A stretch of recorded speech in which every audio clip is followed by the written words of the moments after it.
So we had 2 down days in a row now where stocks fell a little bit uncomfortably for some people. So I'm going to break down this pullback to see, are we back into that bearish mode again that we saw early this month?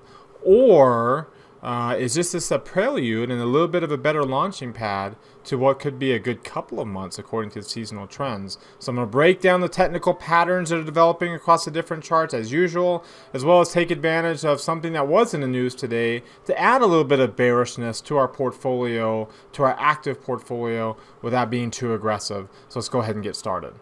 Today is Wednesday, February the 28th, 2018, last day of the month for February. This is the market outlook from MarketScholars.com. My name is David Settle. Thank you very much for watching tonight. Welcome to those that are watching for the very first time. Glad you found us. Keep coming back for more day in and day out. Subscribe to the YouTube channel by clicking that red subscribe button right down below the video. You can do that right now while you're watching. Also, while you're down there, click that thumbs up icon. That lets me know that you want me to keep doing this day in and day out, me and Brandon. So it's really easy to click that thumbs up. It lets me know what you're thinking. One-click way to give us feedback there. Also, comment on anything that stood out to you from today's video. Love to see what you're learning, what you're getting out of it. You have to scroll down further to get down there, but comment on what you got out of today's video. Join my daily email list. You'll see a link to do that down in the description below. On that email, you'll get time-stamped hyperlink summaries of everything we talk about in these daily videos, as well as lists of clusters in the S&P 500, both overbought and oversold clusters off the market forecast indicator. Follow me on Twitter for more content in addition to these videos. Even if you're not a Twitter person, if you want to get more content like this, it's a great place to get it there. You can see my address on the screen at DavidSettle42. There's also a link down in the description that will take you there. Like and retweet tonight's Market Outlook tweet there. Again, that lets me know you want me to keep doing this. And then finally, join the Market Outlook community. We're almost 900 people strong. Everybody who watches this, you can interact, talk about what you're seeing in the markets with other like-minded people that are seeing the same things you are. So join that community. The address is up at the top as well for the Facebook community. There's also a link down in the description that will take you there too. All right, well, let's start off by looking at the S&P 500 here. This is the pullback. You know, we've had a little bit of a pullback the last couple of days, and today it accelerated to the downside about the middle of the day.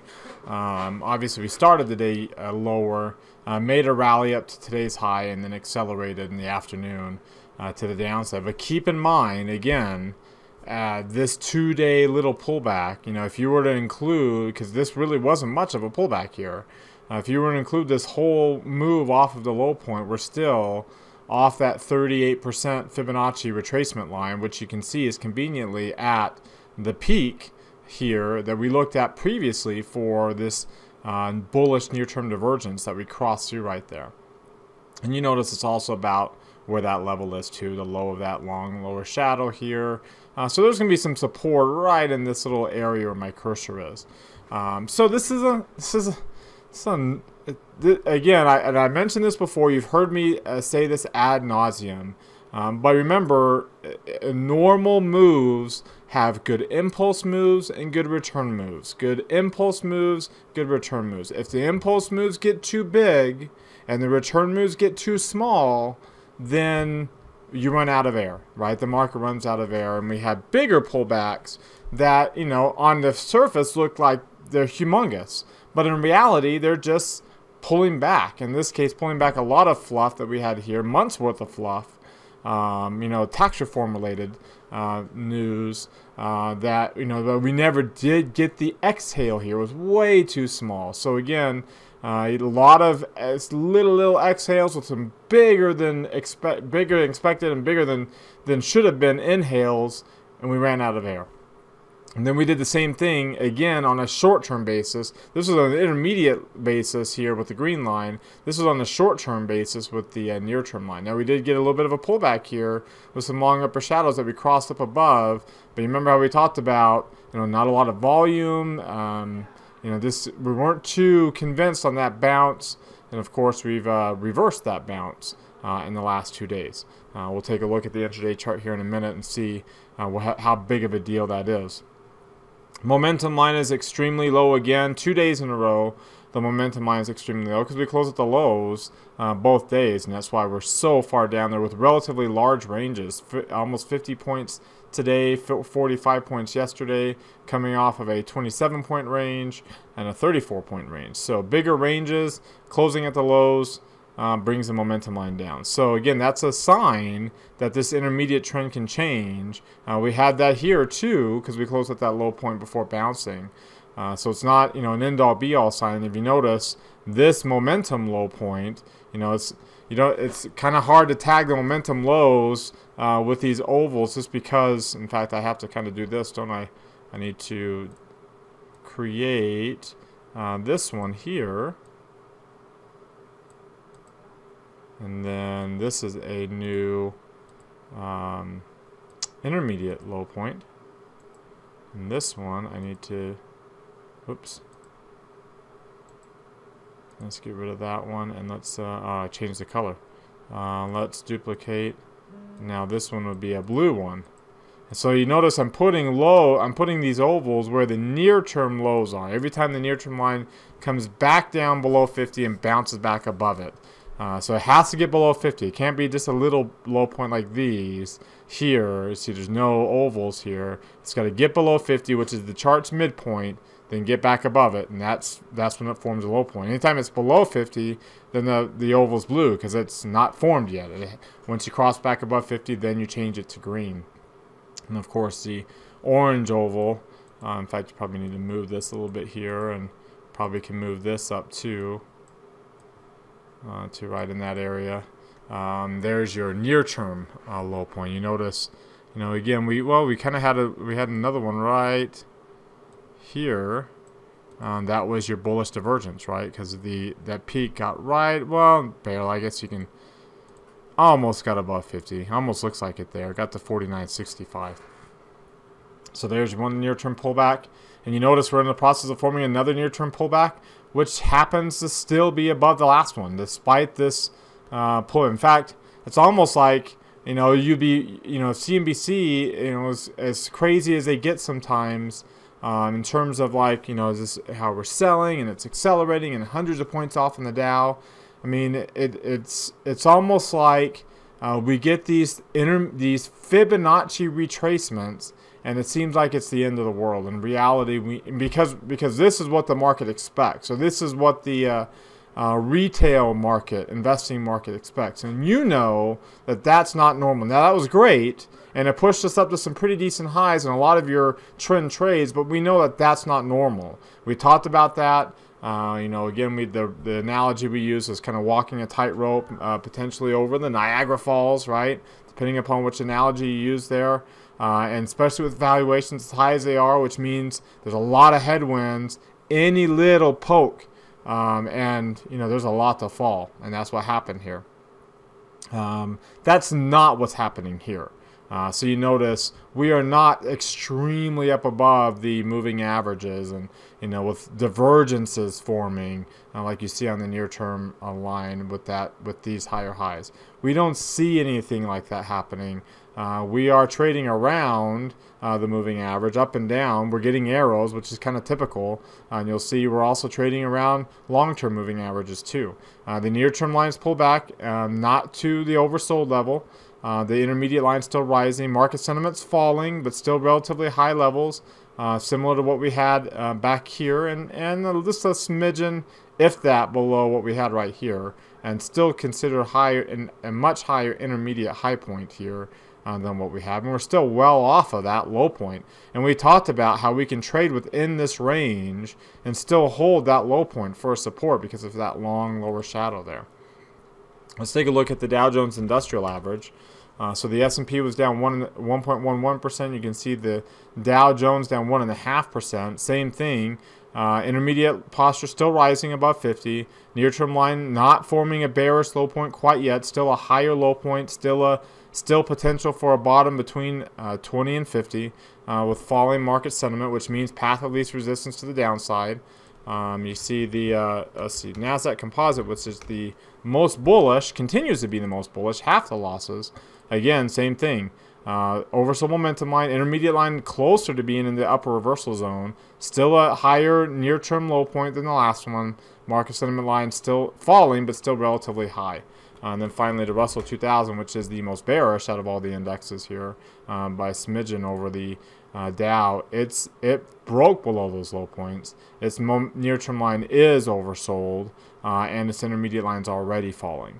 So a little bit of a bearish sign here that we're getting, and coming off of this divergence with the lower highs and the higher highs on the near-term line breaking through those low points. You know, signaling a change in the intermediate trend. So is the small cap index kind of telling us something? And we'll keep in mind here, let's bring up the ratio charts here for just a second. Right here. This is the ratio of small cap index to the large cap index. And you can see this phenomenon of the small cap index outpacing or underperforming the large cap index is not a recent phenomenon. So, you know, yeah, we've had a little bit of gains here in the middle of February, but throughout the beginning of the year, even before the market started to tank here, in fact, when the market started to tank in early February, you notice it was the large cap index stocks that fell the most, not small caps. They held their value on a relative basis. It was the large caps that were outgaining throughout most of January. They fell the most in February. And so, in fact, for most of this past few months, remember how the market started off so bullish and then kind of, you know, never did pull back. This kept going up for months and months and months. You notice it was not led by the small cap sector.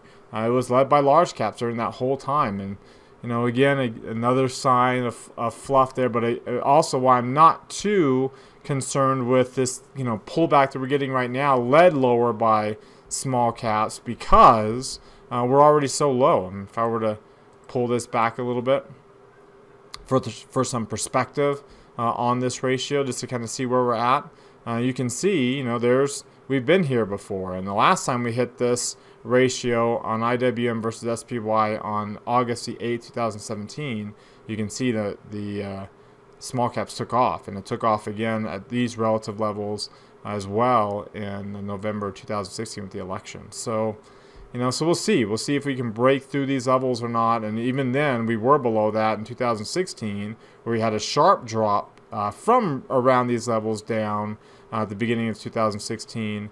And then, you know, with a little bit of a divergence on the intermediate line. And then, boom, 2016 was a killer year for small cap stocks and really outpaced large cap stocks significantly.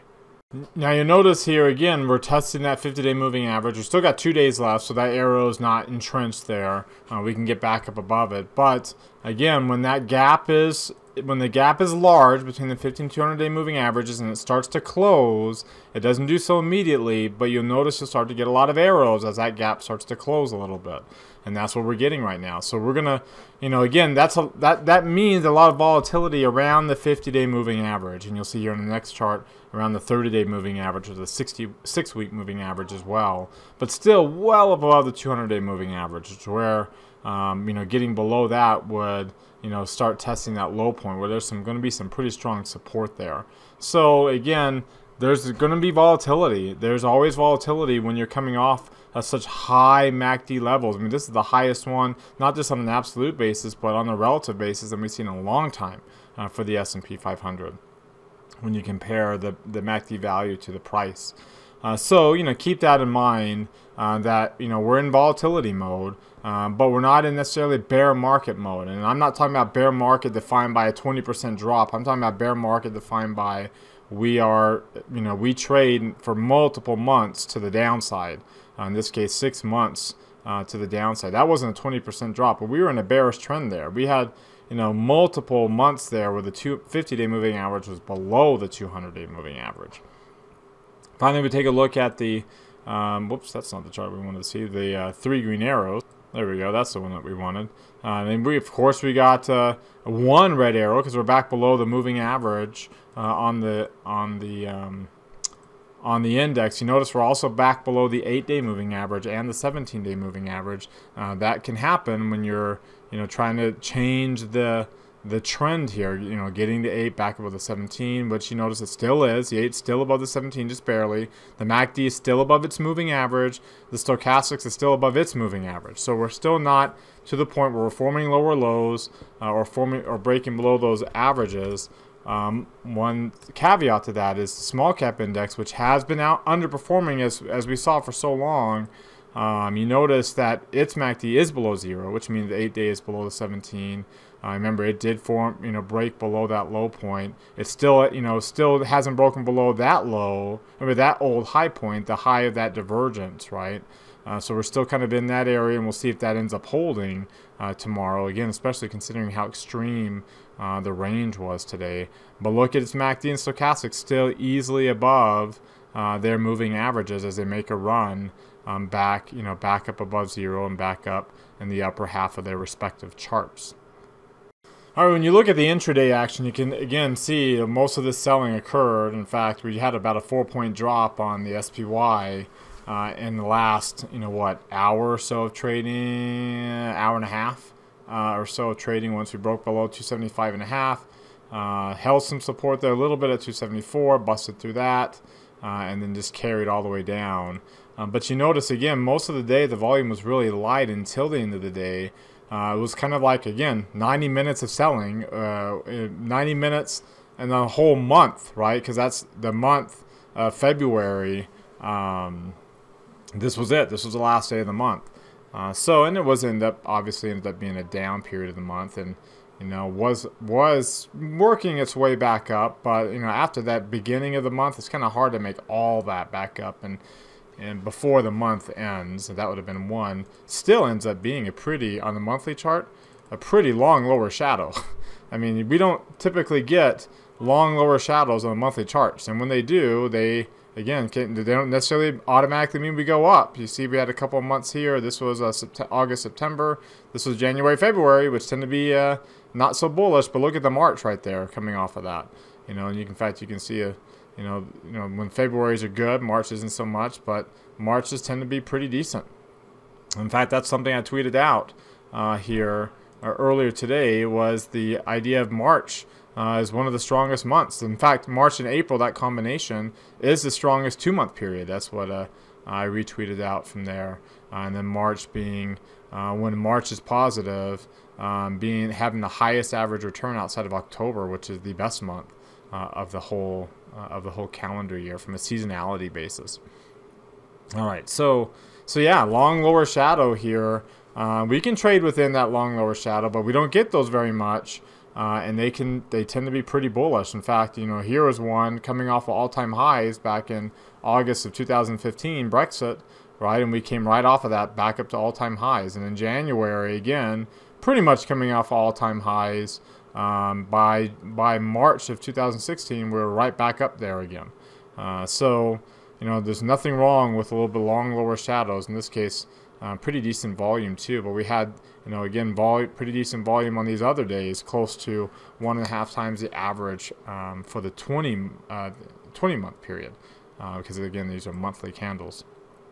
So going back to the day, you can see the trading range ended up being 5 points, no gap to fill in, so almost 5 points in a range, 120 million shares. So there's a little bit of that's why I'm not, again, buying too much into this, other than the fact that you got to have an exhale. You can't have every day an update and only have little brief exhales.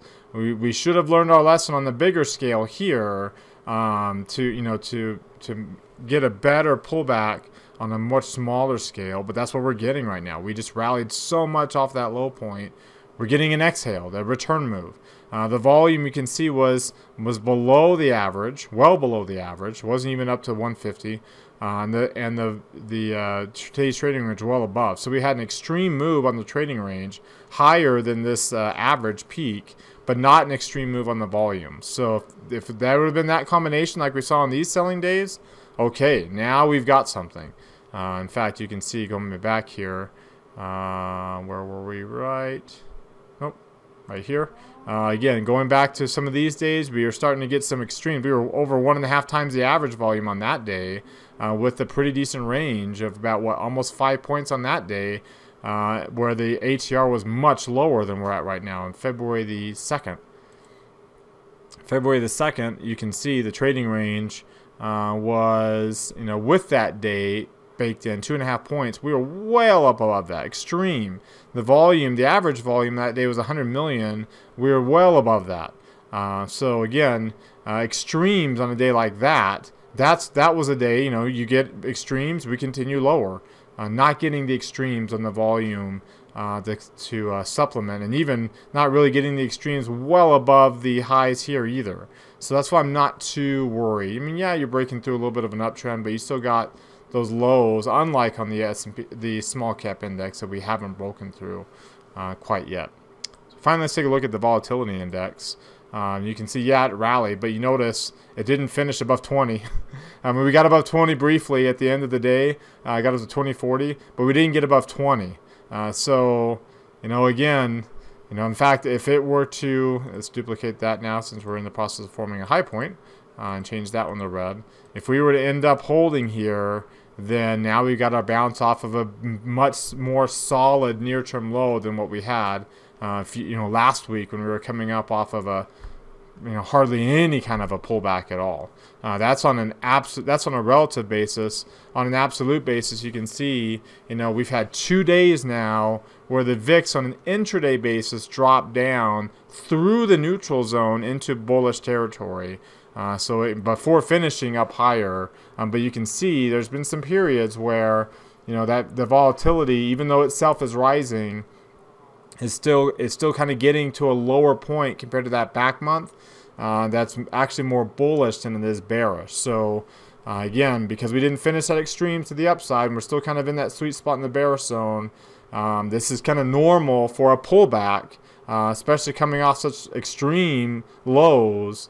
That this is kind of more of a pullback we were expecting last week when I was looking for more of a near-term pullback, and we just kept going up day after day after day.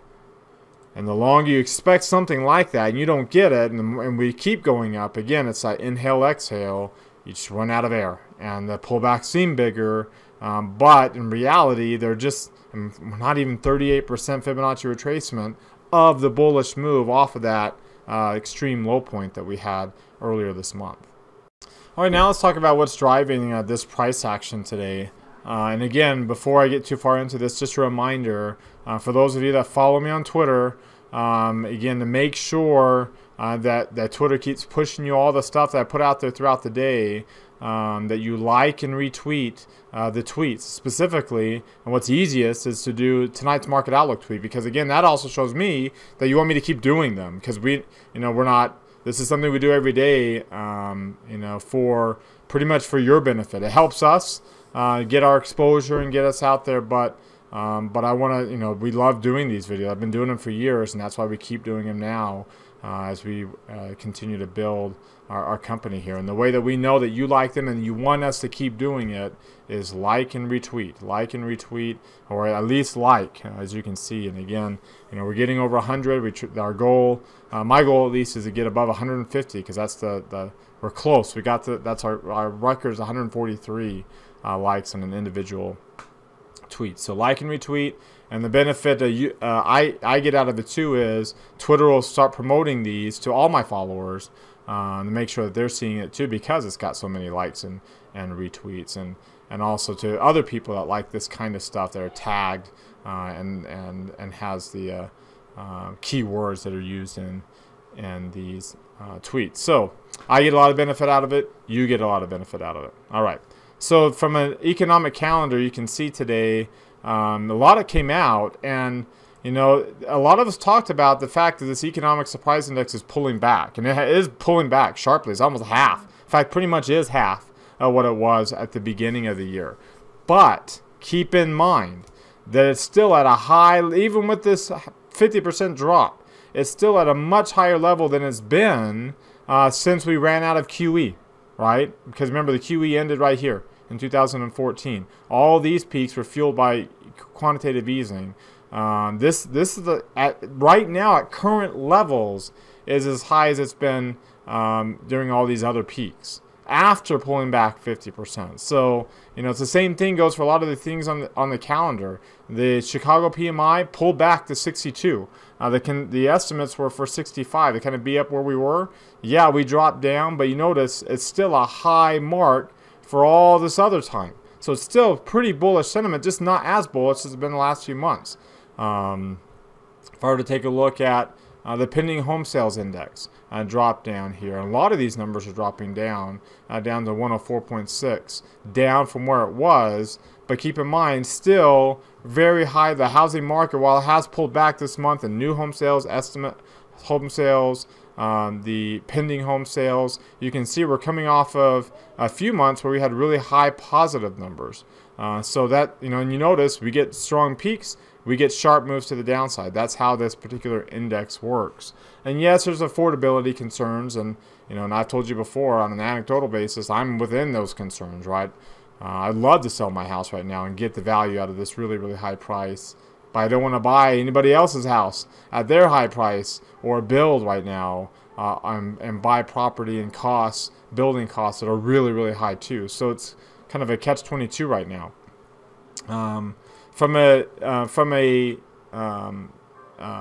raising rates odds standpoint, you notice another factor that's kind of pushed these odds or pushed the bearishness the last couple of days is the odds of that fourth rate hike, which is right here by December, 225 to 250. You can see the odds now a little bit above where they were yesterday. Most of that big bump coming yesterday, so not really much of a pullback. It's about 33% odds, or 35% odds now, roughly, that we'll get a fourth rate hike by December.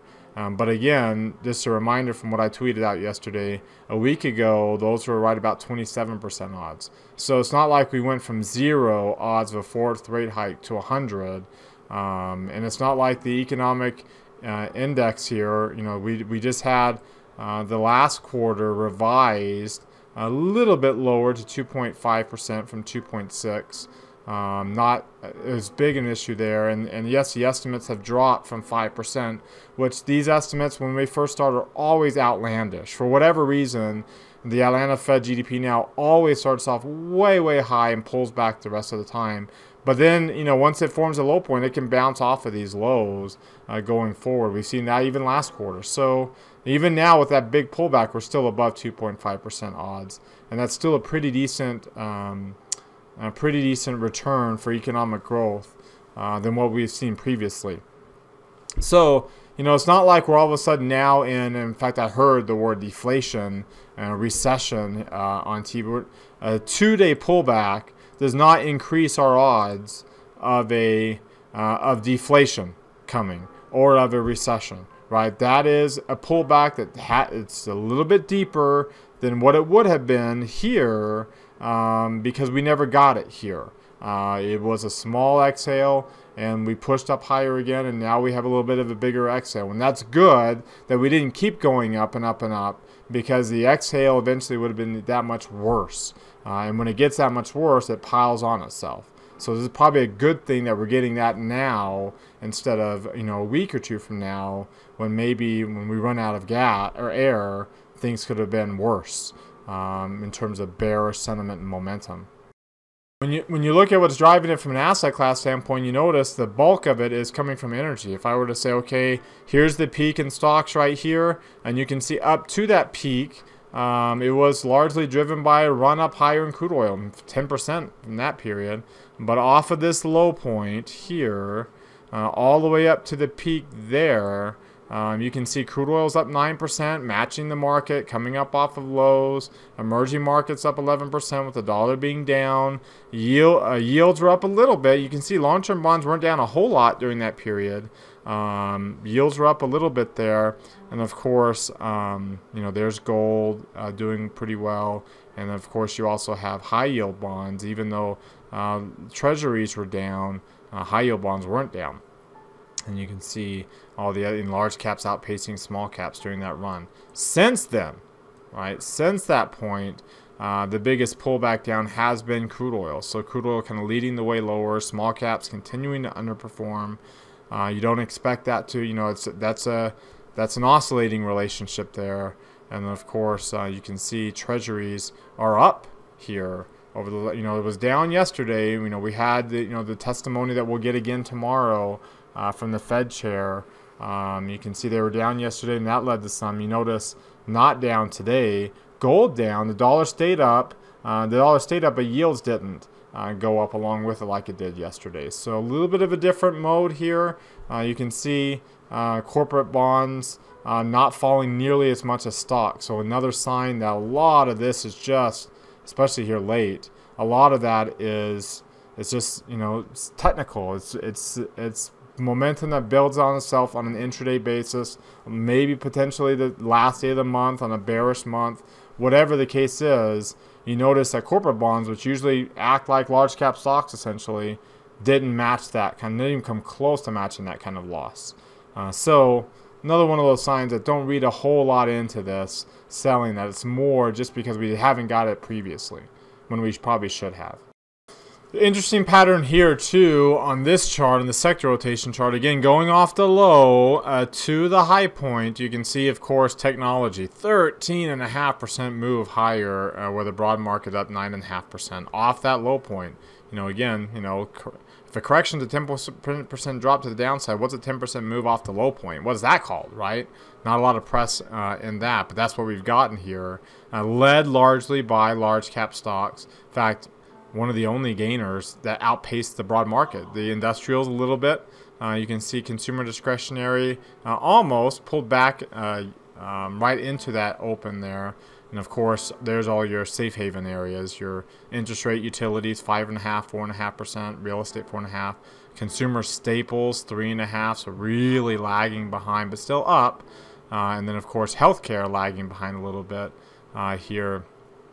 8.5%, just a little bit, not much. Okay, so from there going forward, so from that peak here going forward, you can see the market's down 2.5% off that high early yesterday morning, largely driven. This as much as technology drove the upside moves, energy drove the downside moves. Really down 4.25%, again following crude oil on its move to the downside. You notice technology up until this afternoon selling was just barely down at all. Like the market was down 1.25%, it was down almost half of that.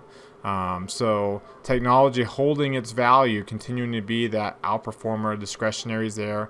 Interestingly enough, real estate, which has been such a laggard, it's also holding its value pretty well, despite all these really bearish home prices. But you notice, these have been laggards for so long that they're kind of basing here and offering some opportunity on any kind of pullback for some outperformance, both the utilities and the real estate sector. Again, depending upon what happens with yields, right?